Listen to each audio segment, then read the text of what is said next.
राहुल गांधी जी का आज का बयान बहुत ही दुर्भाग्यपूर्ण है और कहीं न कहीं उनकी अराजकतावादी मानसिकता को दिखाता है। मैं मानता हूं कि भारतीय राजनीति में जहां सूचिता, सामाजिकता और कहीं न कहीं एक दूसरे को सम्मान देने की प्रक्रिया है, उसमें उनका यह बयान बहुत ही दुर्भाग्यपूर्ण है।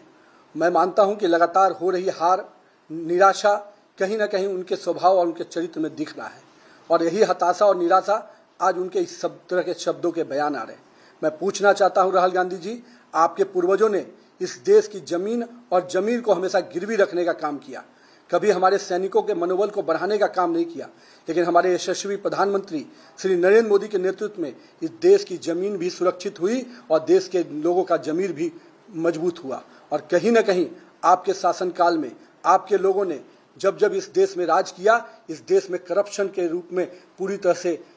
आकंठ में पूरी सरकार आपकी डूबी रही। आज हम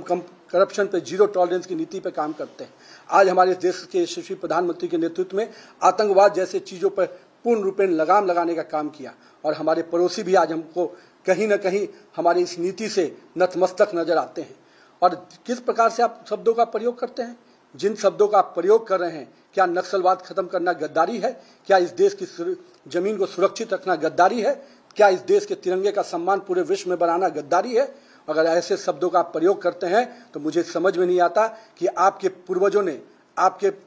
कांग्रेस के पुराने नेताओं ने जिस प्रकार से यहाँ के सैनिकों के सर काट दिए जाते थे, आप मौन बैठते थे, लेकिन आज भारतीय सेना को सम्मान के साथ, स्वाभिमान के साथ काम करने का जो मौका मिला है वो यशस्वी प्रधानमंत्री नरेंद्र मोदी के नेतृत्व में मिला है। और मैं मानता हूं कि भारतीय राजनीति का आप राहु हैं जो कहीं न कहीं पूरे तरह से देश की राजनीति की वातावरण को गंदा और